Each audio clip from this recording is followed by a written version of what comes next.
When we forget who we are, our Father cares. Our Daily Bread. Today's encouragement from the Our Daily Bread devotional was written by Mart, DeHaan. The emergency services in Carlsbad, California, came to the rescue of a woman with an Australian accent who couldn't recall who she was. Because she was suffering from amnesia and had no ID with her, she was unable to provide her name or where she had come from. It took the help of doctors and international media to restore her health, tell her story, and reunite her with her family. Nebuchadnezzar, king of Babylon, also lost sight of who he was and where he had come from. His amnesia, though, was spiritual. In taking credit for the kingdom he'd been given, he forgot that God is the King of kings, and everything he had was from him. God dramatized the king's state of mind by driving him into the fields to live with wild animals and graze like a cow. Finally, after 7 years, Nebuchadnezzar looked up to the skies, and his memory of who he was and who had given him his kingdom returned. With his senses restored, he declared in Daniel 4, "I, Nebuchadnezzar, praise and exalt and glorify the King of heaven." What about us? Who do we think we are? Where did we come from? Since we are inclined to forget, who can we count on to help us remember but the King of Kings? Today's Our Daily Bread devotional scripture reading is from Daniel chapter 4, verses 28 through 37. All this happened to King Nebuchadnezzar.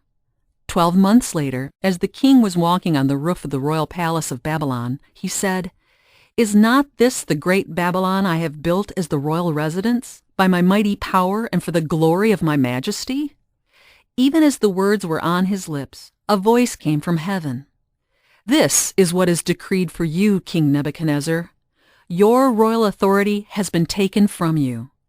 You will be driven away from people and will live with the wild animals.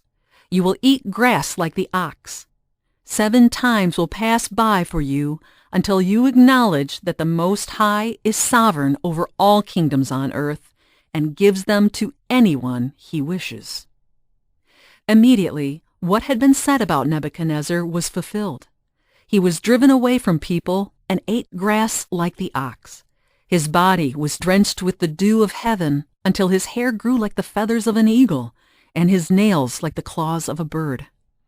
At the end of that time, I, Nebuchadnezzar, raised my eyes toward heaven, and my sanity was restored. Then I praised the Most High. I honored and glorified him who lives forever. His dominion is an eternal dominion.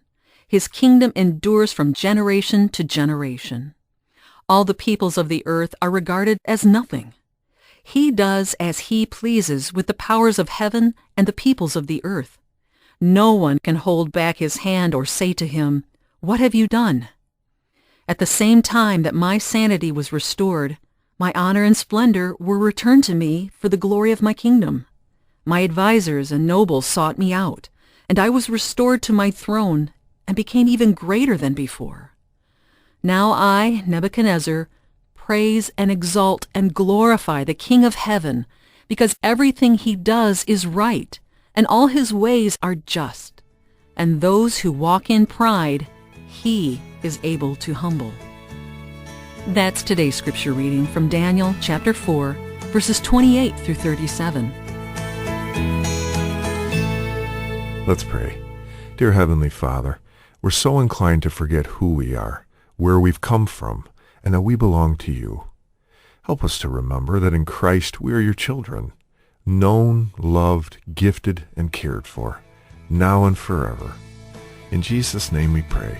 Amen.